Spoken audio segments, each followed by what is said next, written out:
Hi, I'm Shawn Nadelen, head coach at Towson University Men's Lacrosse. We're going to talk a little bit out here on some checks, some takeaway checks. It's not as easy to do as it used to be in regards to taking the ball away from offensive players, but I do feel like it's a skill that defensive guys should work on. It works on hand speed, still working on your footwork to be in proper position. If you don't land the check or execute it, you still got to be in good position. And it's a fun thing to do. It's a fun thing to learn. There are some great takeaway guys back in the day, from Steve Kisslinger and Coach Petro and Pat McCabe, guys like that, to more recently like a Brody Merrill or a Brian Karalunas. And these are just some of the checks that are out there that can be serviceable, but shouldn't sacrifice too much of your positioning. As we begin to talk about these defensive checks, I want to remind the defensive players out there that the foundation of your defensive skill set is going to rely upon your footwork and your body position. These checks are a lot of fun to practice and can become very useful, but always work on your footwork, always work on your stance and your body position to make sure they're in the right place first, and that'll allow you to have success defensively and also be able to First check we're going to talk about is what I call the can opener. You're basically going to thread the head of your stick. It works best against a two-handed dodger. You're going to thread the head of your stick through their hands and look to pop one hand off of it by basically using his momentum and being able to move your stick in between his hands and pop it out. So right now, coach is going to go from a right to left split. And I'm going to be able to thread my stick through. For me, not being a tall defender, I'm going to have to raise my back hand up a little bit in order to execute it. So as coach comes in, I'm going to backpedal a little bit. I want to thread it through here. All right, and as he does that and his momentum continues to come at me, I want to use that and be able to rip that up and out. All right, whether he takes his top hand away, his bottom hand away, I still have an opportunity, all right, to take the stick, take one hand out of the stick and execute it that way. All right, so as he comes at me again, goes left-handed, I want to punch that hand, thread it through, all right, as I'm moving with him, and look to rip that out, all right, and be able to dislodge the ball coming out of that way.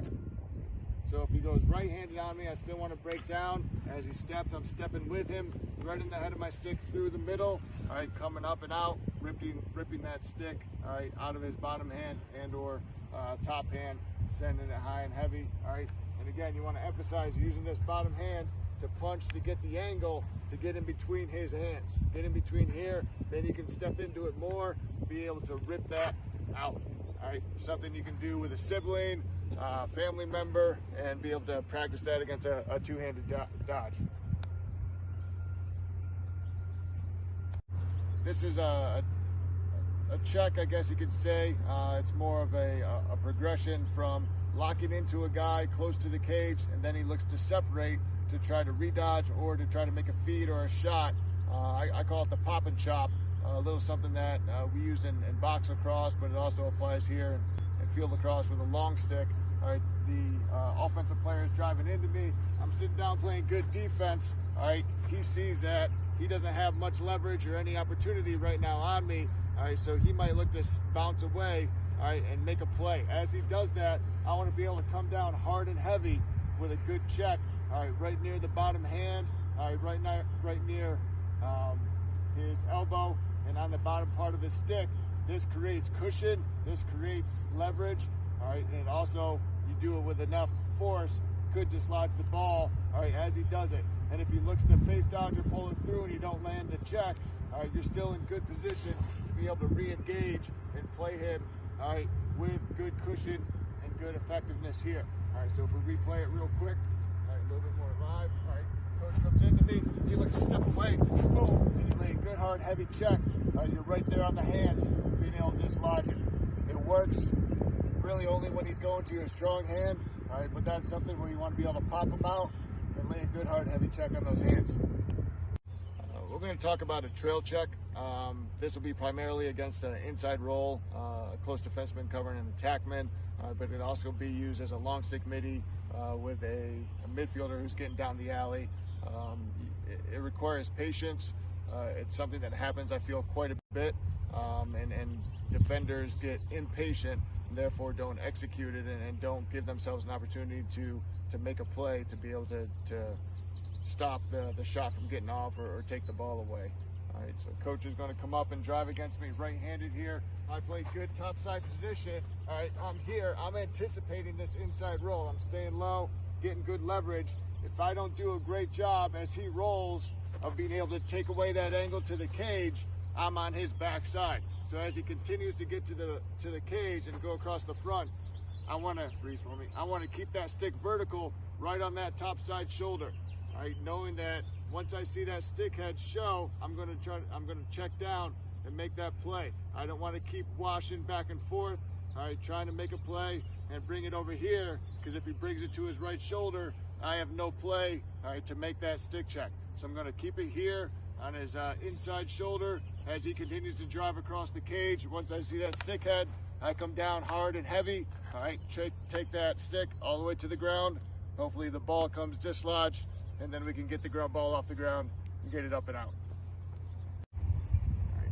This check is against the one-handed dodger, trying to get upfield on you, and you're going to just keep your stick above his head so he doesn't quite know where the stick is, all right, if it's going to be behind him or in front of him, all right, and as you time it, all right, you're going to look to get that stick in front, all right, with a quick flick of the wrist and bring it back.